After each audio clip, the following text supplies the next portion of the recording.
Magandang araw po sa inyong lahat mga kababayan at welcome back dito po sa PNR at ito nga mga karibin natin na eto may tanong po tayo dito sa thumbnail natin, no. Proud ka pa ba? Yan mga karibin natin at eto pa. Ignorance of the law excuses no one. Yan mga karibin natin, patungkol po riyan ang ating pag-uusapan at bibigyan ng reaksyon ngayong araw na ito. Pero bago pong lahat, kung bago ka pa lang at di pa po napag-subscribe sa ating munting channel, please don't forget to subscribe at palike na rin po ng video nito. Maraming salamat po at eto na nga, simulan na po natin to. Sawalaan bayan ko sa maglalabaw ng tao.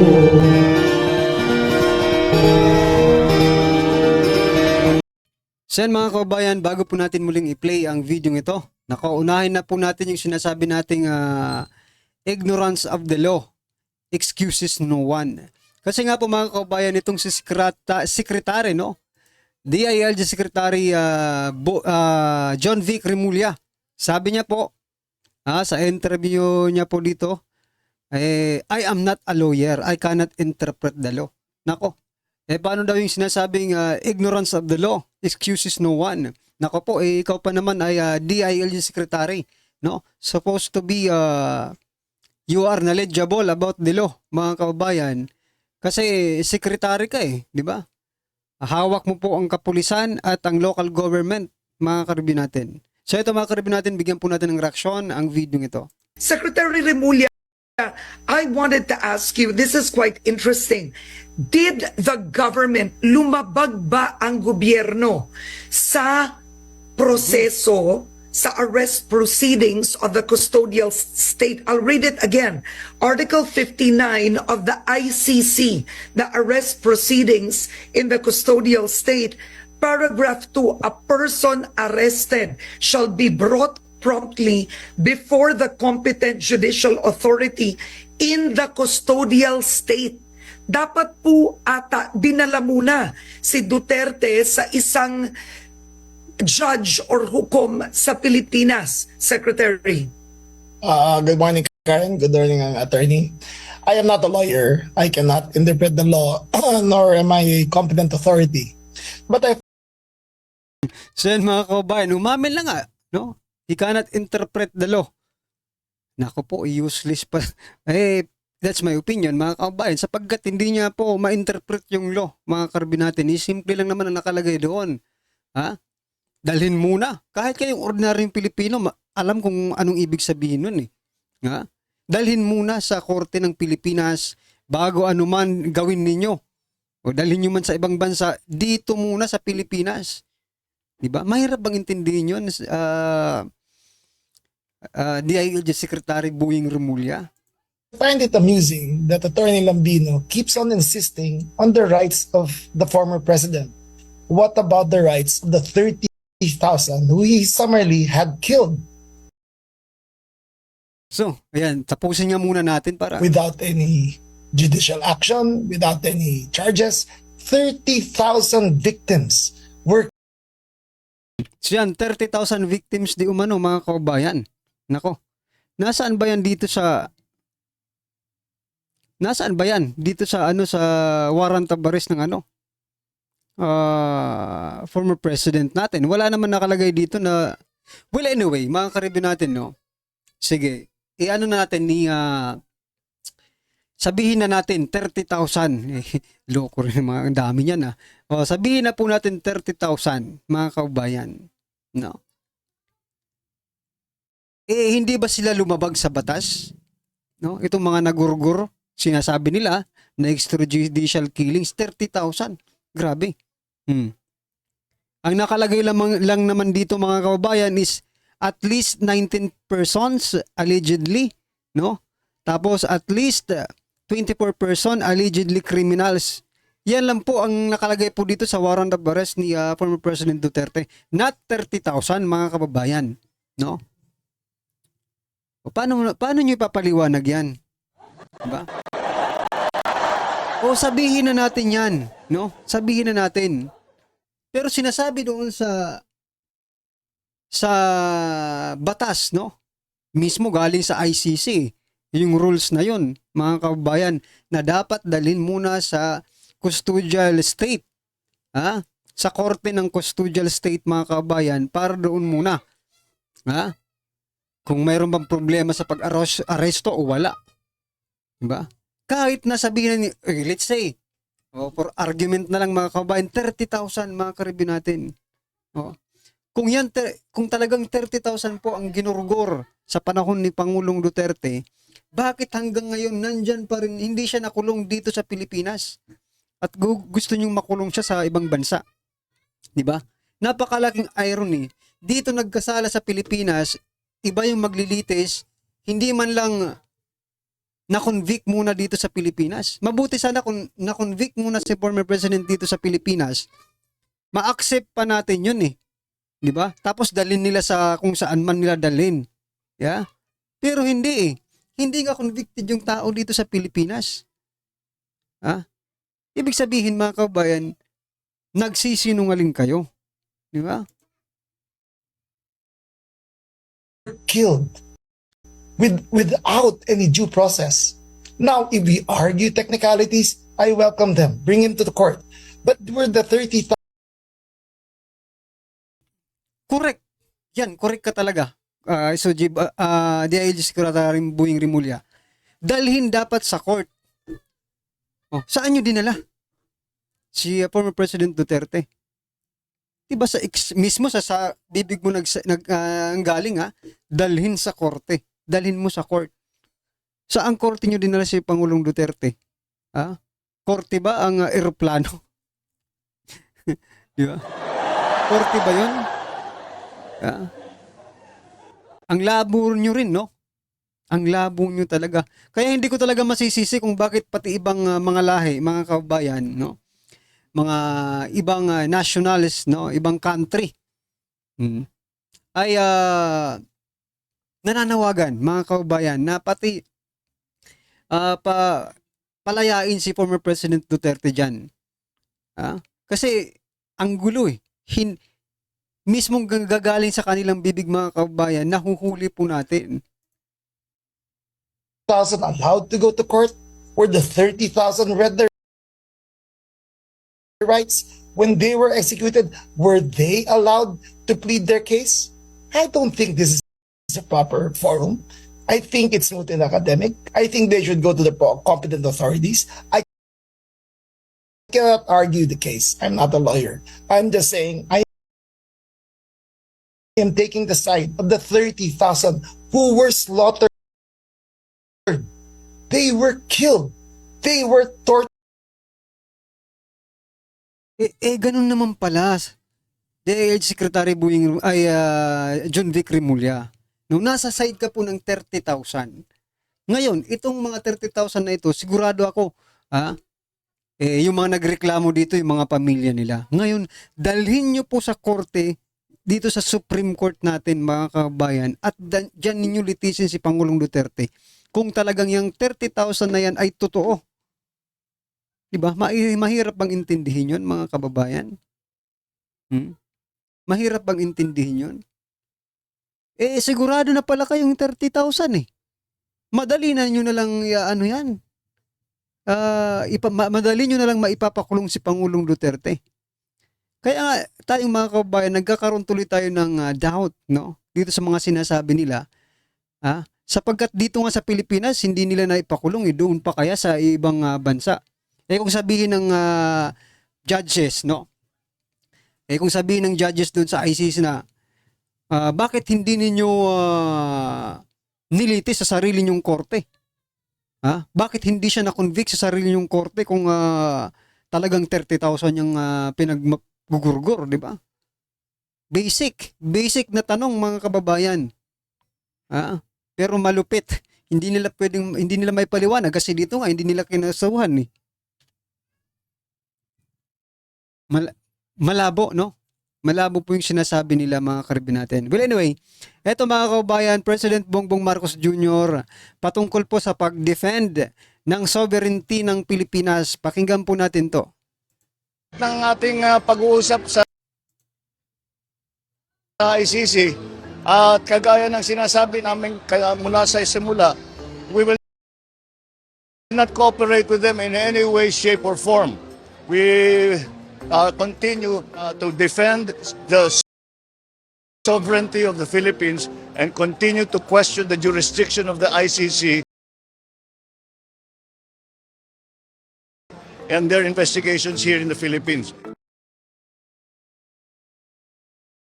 So yan mga kaubayan, continue to defend the sovereignty of the Philippines, mga kaubayan. Sa palagay nyo po ba, nagawa nyo yan doon sa tried at pagkakanulo, no? Ninyo. Oh. Kay former President Duterte sa ICC. Nagawa nyo bang depensahan ang soberanya ng Pilipinas sa ICC? Ha? Gayong kusa ninyong ibinigay si Pangulong Duterte sa ICC? Si Pangulong Duterte ba ay pag-aari ng Pilipinas o pag-aari ng ICC? Diba? Sovereignty is pag-aari, diba? Pag-aari ba si Pangulong Duterte ng Pilipinas?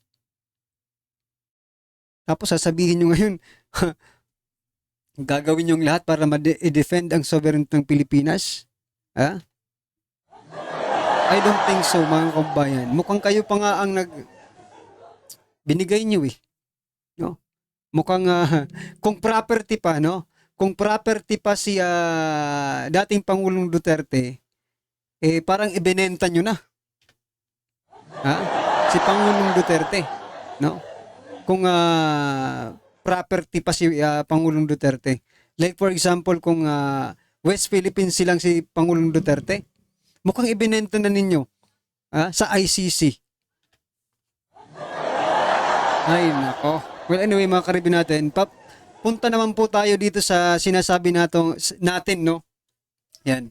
Sinasabi natin, proud ka pa ba? Yan, Ikaw, mga kaubayan, ikaw na nanonood ngayon, proud ka pa ba bilang isang Pilipino sa mga nangyayari ngayon? Well, eto mga kaubayan, sasabihin ko, no? Yung ating yung ibang lahi, no? They are very, very, very proud, no? Kay former President Duterte. Tayo pa kaya? Eto mga kaubayan, ilan po sa mga ibang lahi na proud at gustong palayain si Pangulong Duterte. Pakinggan po natin to mga karibin natin. Hey everyone, I haven't had a video posted in a very long time. I'm going to go ahead and make this video. I was thinking about it. I didn't really want to do it, but I'm going to do it. It might get a little backlash. I'm okay with that. It's fine. Back in 2016 in the Philippines, a certain man named Mr. Duterte made a promise to the Filipino people. He told them, I'm going to clean up these streets of drugs. And what did he do? He did just that. He stood on business. Unfortunately, he had to fight fire with fire. And that does mean that you have to fight violent people with violence. There was no other way that he could have done it. And he did it. He did it. The Philippines is a safer country because of this man. You know, sometimes moral people have to do immoral things in order to make sure that order is sustained. That's just part of life. And the fact that that man, he went by his promise. He stood on business. I got nothing but respect for him. I got nothing but respect for him. I love the Philippines. I love Filipino people, you know. Okay, he might have been part of the whole master plan when it comes to the unaliving of 30,000+ people. Those people were drug lords, were crime syndicates, were bad people, right? How many people did they murder? I'll let you think about it. How many people did they murder? Selling drugs to underage children, selling drugs to anybody who'd buy them, and watching them overdose. You know, what does the world come to? I'd also like to say that I truly believe that humanity comes before law. And he did exactly what he had to do at exactly the right time to protect the Filipino people and the Philippines. It's so sad that he's going through what he's going through right now. My heart goes out to him and his family and also to the Filipino people. Tingnan nyo na yan mga kaubayan, no? ibang lahi, mga kabayan, nagluluksa para kay Pangulong Duterte. Masama ang loob dahil sa ginawa nila. Tayo pa kaya na nandito tayo? Tayo yung prinotektahan, mga kabayan. Sila nga na hindi prinotektahan ni Pangulong Duterte, mahal din nila Daman nila. Di ba? Ito pa isa, mga kabayan. Baka maiyak kayo dito. Nanawagan po siya kay President Trump, to help former President Duterte. Ito po, mga karibin natin. Pakinggan po natin to. Mr. President, I know you can hear my voice. The ex-president, your friend, a man who congratulated you for winning again the White House and to the presidency of the United States of America, has been detained. The messages coming from the people, if you go down and read into the comments, is that this is not an illegal arrest. They're calling it a kidnapping. They're going to need the support of our administration. So I'm calling out to you. I'm calling out to every one of my friends in Washington, from TikTok Tim to Margot Martin to Susie Wiles to Mr. Chung. I did everything I can on this platform to get you into that White House. I worked tirelessly every day, every night, day after day, night after night. So, supporter pala ito ni President Trump, mga kabayan, All the way, tirelessly, through every month I can, all the way until October, until I almost had 1 million followers. And they said they didn't want you as President of the United States of America, and they banned my platform.